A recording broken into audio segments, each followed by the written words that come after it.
King Charles III will unveil a statue of his late mother Queen Elizabeth II during a 2-day visit to Yorkshire. The 2-metre, 6 feet 7 in, statue will be the first posthumous statue of the late monarch 2 months after she died at Balmoral Castle in Scotland at the age of 96. It will stand on an empty niche next to the southwest door on the west front of the 800-year-old York Minster Cathedral. The statue was originally meant to be unveiled in September to mark the Platinum Jubilee. However, plans for the unveiling were put on hold following the Queen's death on September 8.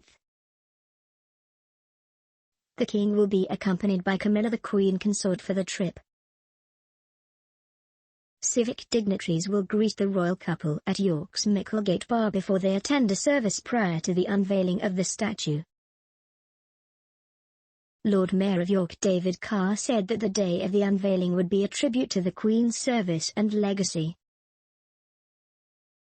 He said, "I am thrilled to be able to welcome him on what I am certain will be a day which combines great joy at his visit and reflection on the great service and legacy of his late mother, Queen Elizabeth II."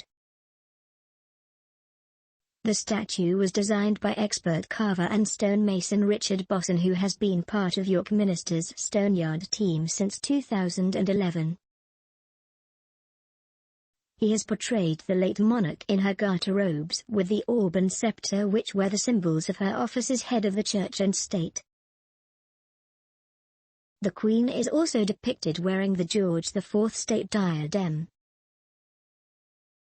Carved from a block of Lepine stone, the French stone used in the statue has previously been used for figurative carvings on the Minster.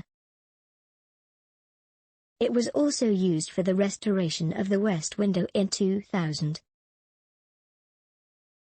Mr. Bosson said that the statue, which will weigh nearly 2 tons, will reflect the poise and presence of the late monarch.